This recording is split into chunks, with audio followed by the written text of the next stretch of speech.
An 11-year-old boy who reportedly wrote a school essay about how great his father figure was, died at what authorities are saying his own father's hand inside an airport bathroom.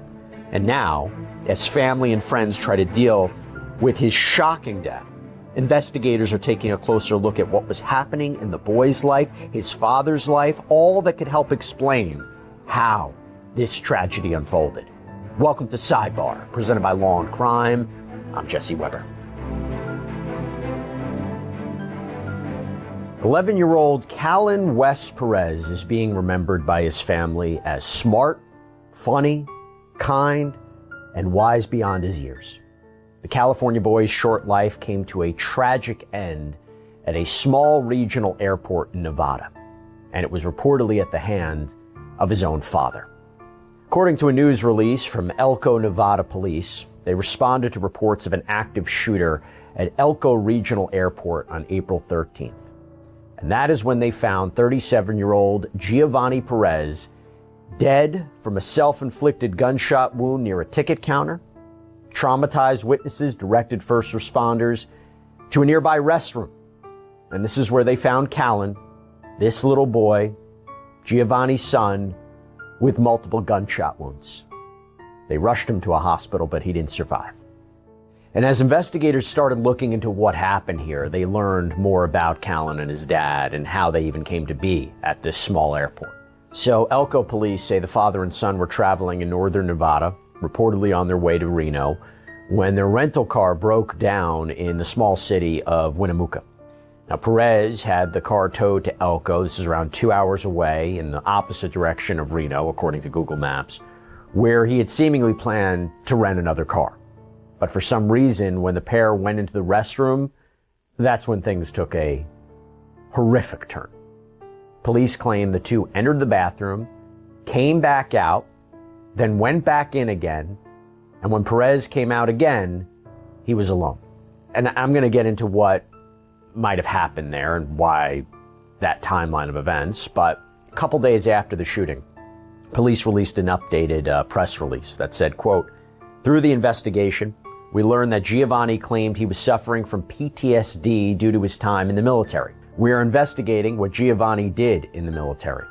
Our detectives have also found through their investigation that Giovanni was in a custody dispute with the maternal grandparents and was attempting to keep Callan from both the maternal grandparents and his own family. We still do not have a motive for this horrific incident and may never know why Callan's life was taken." So Callan's mother spoke with media outlet KUTV, saying she had been separated from Callan for years, but that they stayed in contact by phone. She was reportedly working to regain custody. A reason for the original separation wasn't given.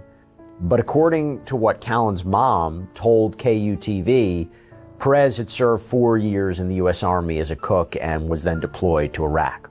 Now, it's believed that Callan had most recently been living in both California and Utah. And in fact, in a statement to Oxygen, a police spokesperson said, quote, "We do know that they have ties to the Merced, California area, and there was a missing persons report filed out of Clovis, California in December of last year. They were located a month later in Ogden, Utah. Ogden was the last place we believe they were living, but we're trying to follow up on that." Now, I want to give you some perspective about who this little boy was, okay? In 2025, when he was in the 4th grade, Callan won an essay contest organized by the Merced County Office of Education.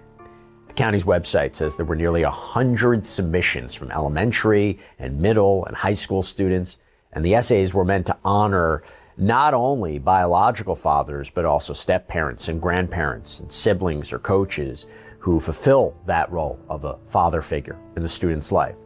And Callan was one of the students who placed 3rd.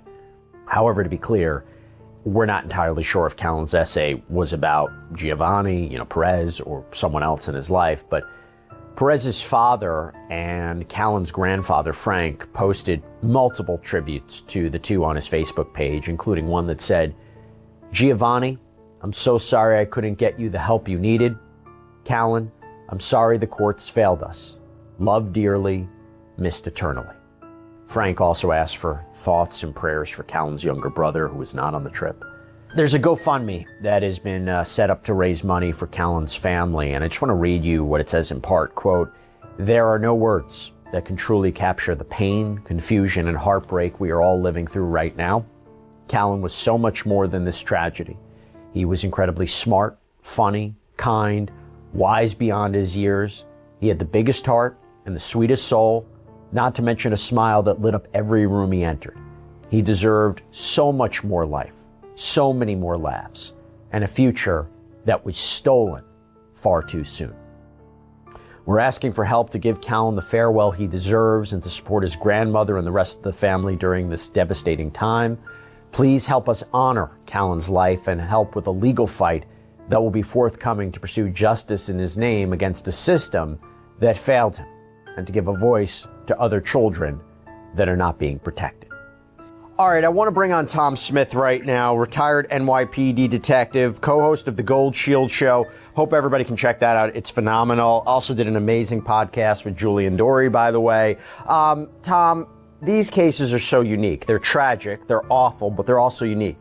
They're unique in how you investigate it, right? How do you investigate a case like this when it seems like, this is the defendant's dead, right? How far do you investigate it to get answers into something like this and try to make sense of something like this? Well, just because, everyone is deceased doesn't mean it's not an investigation, it's not a case. So, on the investigative part, it is an active case until you just close up everything that needs to be closed. And these situations in this is so tragic and it's heartbreaking. And you're basically doing more of the investigation for the family to get them some answers of to what happened, why this took place, and why this tragedy occurred. And you're gonna do your due diligence and go into backgrounds and go into social media posts and do interviews of family members about what was going on in this father's life that tragically led to this. And I'll get into father's life. We talked a little bit about it, but I want your perspective. I find it very interesting this happening at an airport, right? An airport, a very public place like that. A unique crime scene too, right? It is, because now you have a larger area that you need to check out. But the good thing about it, Jesse, is the opportunity to get surveillance tapes and surveillance video of really piecing together when they got there, how they got to that location, the interactions with going in and out of the bathroom once or twice, and then tragically the event happening. So in a larger area, you have more of an opportunity to piece this little puzzle together about what happened. How do you bring a gun into an airport? Well, that's the other thing. Certain airports now, the first report was a ticket counter, so I think they didn't get through security yet. So that leads me to believe, and I'm sure you're thinking this too, this was a thought beforehand because he knows he's not going to get through security with that gun. So was this a thought already in his head about where this was going to happen and to take place because of the knowledge that you're in an airport, you're not getting a gun on a plane. So this was going to take place beforehand, which again, the thought of running through your head of taking your son's life and then your own is just a tragic thought. And going in and out of the bathroom, right? I mean, that was weird too. Well, I think that had to do with making sure no one else was in there. And kind of looking in and seeing other people in there. He didn't want to do it in front of anyone and waiting till no one was in there to do what he did, which again is just a premeditation and a thought process that is very sad. There are two other aspects to the background I want to focus on. First, this claim that Giovanni was suffering from PTSD due to his time in the military. How do you investigate that? How do you properly assess that? And if that is true, what does that maybe tell you about this crime? Yeah, you can definitely look into it. And that's going to be a series of interviews. That's going to be interviewing everyone he's close with, family members, friends, former military friends and comrades that he worked with, even getting background checks and interviews from the military. Did he go for any counseling in the military? What was his job in the military to maybe, bring this on? So there's going to be a series of interviews that are done and evidence collection with anything the family can provide to look into his background. Is it difficult to get that evidence? I mean, if you're dealing with, let's say it was I don't know if this for sure, but if you're dealing with therapist notes, isn't that privileged information? If you're dealing with military records, are they classified in a way? Well, the military records will be a little easier than getting, if he was in the care of a psychologist or someone like that, or a mental health facility, that is going to be difficult to get. But getting the statements and interviews from family members that he was in fact going for counseling, or he just refused to go for counseling. So those two things are going to be questions that are going to be answered. And, you can conduct interviews in the military, and they are very well aware of what they will and will not provide, in this case. If there wasn't anything of a classified nature, they will assist in this investigation. I have to be clear, authorities said, and I mentioned this before, they may never really know what the motive is here. They may never figure that out. But piecing together parts of his background is going to help in some way. This other idea of the custody dispute, where does your mind go there? Where does the investigation go there looking into that? Yep, and the sad part of this, Jesse, we've dealt with so many cases like this in the past. Me and you have done cases like this, where eliminate the whole PTS thing and just the go back and forth and domestic issues when it comes to custodies of children. Unfortunately, the end game in this we've seen before, where the mindset is, well, if I can't have my children, no one's going to. And that is so difficult to deal with on that level, but that may be what we're looking at here. By the way, at the end of this investigation, do they prepare a formal report that they present to the public, to the family? How does it work if you're not dealing with an arrest and an indictment? How does it work in terms of trying to get a conclusion here or trying to assess what happened? Do they prepare some sort of report? They can, sure. And they could do one of two things. They can present it to the family and let the family know their findings, and maybe even ask the family, do you want us to put this out there? Do you want this made public? And have the family kind of be involved in it a little bit. So, that can certainly be done on a law enforcement level when it comes to a final statement, when and if, like you just said, they come to a solid conclusion in this, which again, like you said, they may never do. Did you see that part about the missing persons report? I'll repeat it again. In a statement to Oxygen, a police spokesperson that said, we do know that they have ties to Merced, California area, and that there was a missing persons report filed out of Clovis, California in December of last year. They were located a month later in Ogden, Utah. Ogden was the last place we believe they were living, but we're trying to follow up on that. Yeah, again, that could just be, this is an ongoing thing that's been going on for a long time and not just one specific incident. And that's where interviews are going to be important, of how long this took place. And investigators will put together some sort of timeline of when all this started and where it proceeded and how it proceeded to the end of this, which again took place in that airport. There's a mention in the GoFundMe of a legal fight that will be forthcoming to pursue justice in his name. Do you know what that might be? It may be the knowledge of someone else knowing what he was thinking. That's the only thing I can conclude in this. Did he tell someone what he was thinking? Did he tell someone what he may do on this trip? And that person not notifying the authorities or anybody else when it comes to this. That's the only conclusion I can come up with when it comes to that. But that has happened in the past, Jesse, in cases that we've discussed when it comes to something like this. The knowledge of other people, knowing the intent of someone and not telling anyone, can come back to haunt them.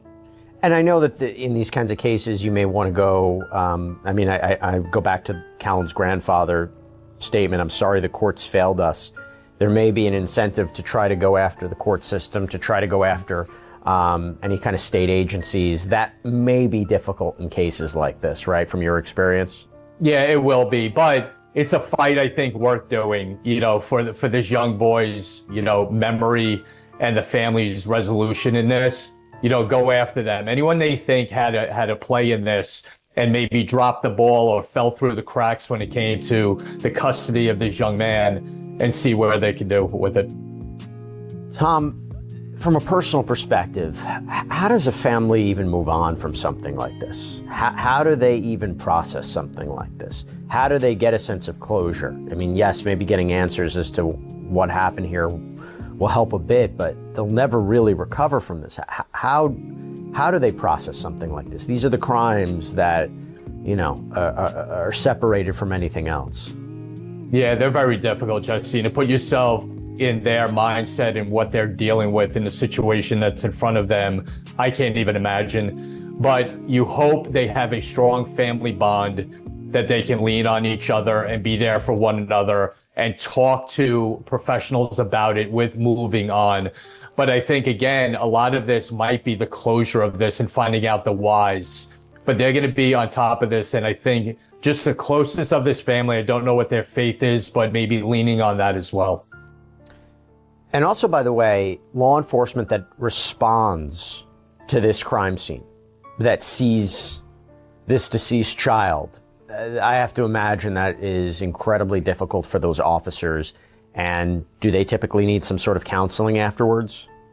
Well, that's each officer will go through what they think they need, but those situations and those crime scenes are horrible to deal with. They're horrible to respond with. But it also, again, Jess, we've mentioned this is what police officers do every day. They have to respond to these and take care of the crime scenes and process them the right way. And you, for a moment, have to remove yourself from what you're looking at and not put yourself in anyone else's shoes or situation and just simply do your job. And does that become kind of cold-hearted at times? Maybe, but it's necessary to get past situations like this when you're a police officer. Just an incredibly difficult